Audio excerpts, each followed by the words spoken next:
Hi, I'm Lisa, and today I'm sharing 5 things I don't love about working in pediatric occupational therapy as a COTA in a natural environment setting. Okay, well, the inconsistent and unpredictable aspects. Every day is an adventure, and no matter how much you plan your day out, it rarely goes according to plan. There are constant schedule changes for a variety of reasons. The hours can vary along with the pay. The moods and willingness of your patients and their families varies day by day, and in many cases, your treatment plan for a session can and will go completely out the window. Making things efficient and predictable is an unachievable task most weeks.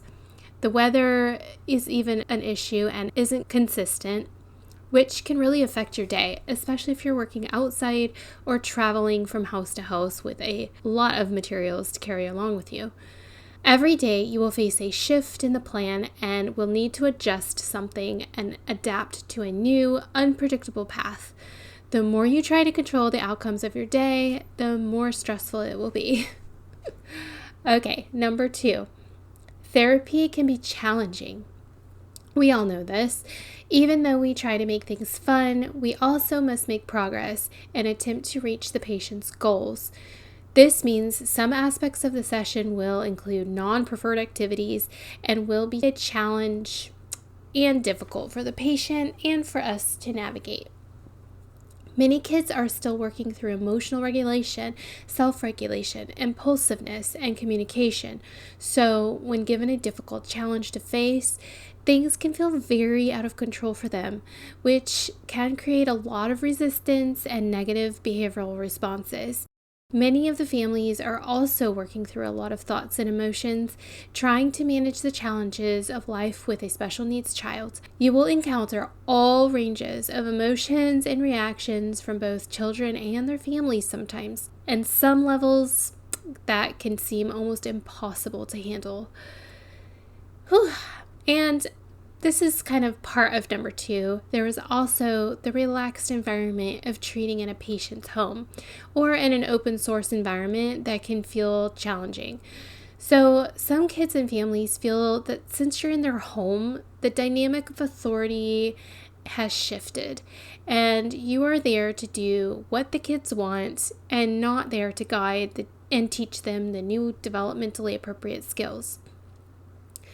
Their view on your relationship can sometimes be skewed because it's not in a typical structured environment and activities are being guided and incorporated in a much more natural way, creating a certain level of resistance to some non-preferred but necessary requests and challenges. And some of the families are not super willing to learn or continue to transfer plans of care outside of therapy. That exposure is only available during the limited hours that we see the child each week, which doesn't have the greatest impact with carryover, which can make progress slow. Number 3. There is rarely a day that goes by that you don't get injured or some sort of bodily fluid on yourself. It's a pretty physical job, and that means a lot of moving around, trying to help kids move as well. So you're working on the floor, climbing, standing, jumping, dancing, exercising, lifting, leading to more opportunities for bumps, bruises, scratches. However, there are also some reactive kids who will pull hair, push, kick, bite, slap, spit, headbutt, and use other forms of bodily harm to communicate. And on top of that, you're also working with very involved kids who need a lot of assistance with moving and transferring to other surfaces that might unintentionally harm you while grabbing your hair or supporting themselves, pinching you while just hanging on for dear life sometimes. So things are bound to happen. You're also working with many kids who have difficulty with muscular or cognitive control over their bodily functions.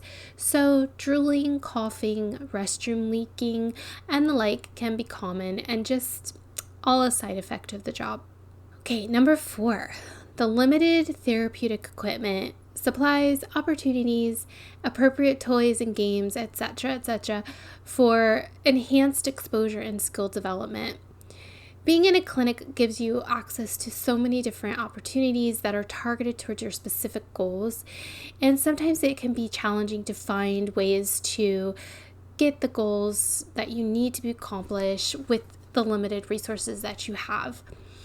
Other than what is available in homes or what you purchase yourself and bring along, there are many opportunities missed because of the lack of available resources while out in the field. Even though the hope is that we can use what their family has in the home to promote skill development and incorporate a natural way of them developing these skills, many families have low incomes or are unable to provide a lot of helpful toys, activities, or equipment, as well as insurance issues with providing those things at their homes for daily use. And while we can bring helpful equipment and toys into the home to work with while we are there, it is also difficult to hoist huge bags of equipment and activities around from home to home, but of course we do in a lot of cases. And this brings me to number 5, the exhaustion. It is very exhausting. It is physically, cognitively, mentally, and emotionally draining. And if you're an introvert like I am, there is that level of interactive social exhaustion too. But I'd argue that even if you're not an introvert, it is socially exhausting because when you're working with kids, you need to be on all the time. You have to keep things exciting and interesting and new and fun. You're like a performer all day. I think it's one of those jobs where you're wearing so many hats at once throughout the day, it can just send you into a state of chaos. And when it's the end of the day, you feel like Alice in Wonderland, just thinking, where am I? What happened today? The days are long and full, and I've had days where I've had to regain strength just to drive home for the day. But it's a labor of love, and that keeps you going.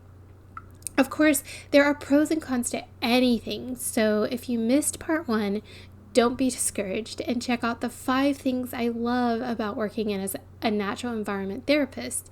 Oh gosh.